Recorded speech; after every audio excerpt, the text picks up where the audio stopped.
Hey, what's up guys? My name is Thomas Frank, and today I'm actually wearing this shirt that I've worn in many other videos for a good reason, because it is high time we talked about the impossible list. So I've been in several classes and situations before where students are asked to give their goals, and all too often I hear this really limited answer where a student will say they simply want to graduate and get a good paying job. And yeah, that's an honorable goal, but I think it's really limiting yourself. If you only want to get a high paying job and you think about nothing else, then what happens when you graduate, get that job, and find yourself in a life situation you really can't stand? I think situations like this are easily avoidable if you take the time to think about each individual aspect of your life outside of your career when you're setting your goals. So that brings me to my impossible list. This is a tool that I've been using for the past 3 or 4 years to specifically and publicly set down my goals and then show when I've achieved them. Now, I didn't come up with this idea on my own. I actually got it from a guy named Joel Runyon who runs a site called ImpossibleHQ.com, and he built his impossible list when he had graduated from college and couldn't find a job,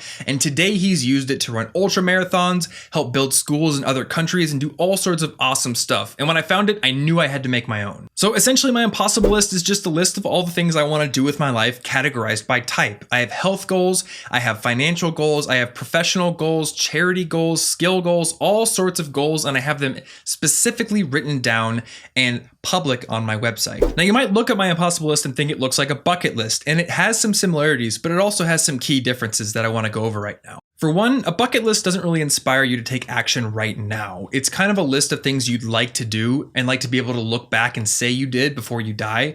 But the impossible list is more active. It demands action right now. It demands a plan. And it's also iterative. So if you look at my impossible list, you'll see goals on there with lines through them, but you'll also see sub-bullet points beneath them with goals that are similar, but even more challenging. When I achieve something, more often than not, I'll find something that's even harder, an iteration on that previous goal, and write it down. This makes the impossible list concept fundamentally different from a bucket list, because a bucket list is static and it gets smaller as you go on. You cross things off and there are a limited amount of things left on it. On the other hand, the impossible list encourages you to evolve. It encourages you to think about the journey and keep progressing, keep getting better.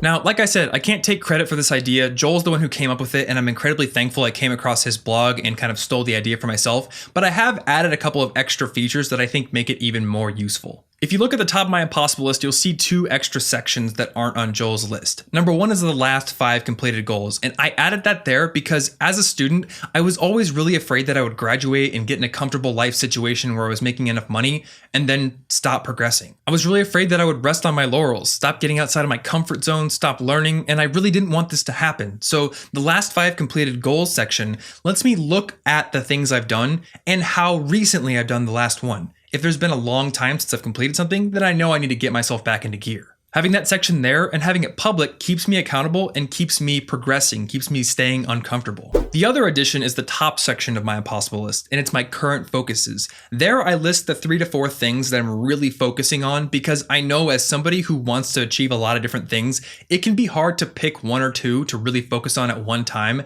And when you're juggling a lot of different things at once, not very much progress is going to be made. So by listing my current focuses, I can always look at my impossible list and say, this is what I have committed to achieving right now. And if I want to work on something else, I need to physically edit the list, take the old thing off, and put the new thing on there. So that's an overview of my own impossible list, and to round this video out, I actually want to challenge you to create your own. So if you want to get started on making your own list and want to do it in a really simple way, just grab a piece of paper, create your goal categories, write your goals down, and then make sure you put it up in a place that you're going to see often. The one thing I'll say with putting it on paper though is that you want to leave room to iterate. When you cross off a goal, you want to have some place where you can write another goal that's an extension of that first one. You can also choose to make it in a digital format, which does make it easier to edit. And if you want to do what I did and put it on your own website where it's more public and you're held more accountable, then I've got a guide on how you can build your own blog on my website, which incidentally is the longest blog post I've ever written, but you can find it by going right there or clicking the link in the description. As a side note, I've also had employers bring up my list during interviews in the past, and whether or not it helped me get a job, it definitely made the conversation more memorable. If you don't want to build your own custom website, you can easily use like a free blogging platform like Tumblr, or you can even put it in a public Evernote document. I think the 2 most important considerations when building your list though are that it's in a place where you see it very often, whether that's public or not, and also that it's easily changeable. So keep those in mind when building your list. If you want to check out my list so you can get some inspiration, then click the annotation right there or the link in the description, and feel free to steal any of the features and goals that I have on there. If you do end up making your own list and you make it public, then I'd love to see it, and you can tweet me the link over at Tom Frankly or just leave a comment down below. That's it for this video, so thanks for watching, and I will see you next week.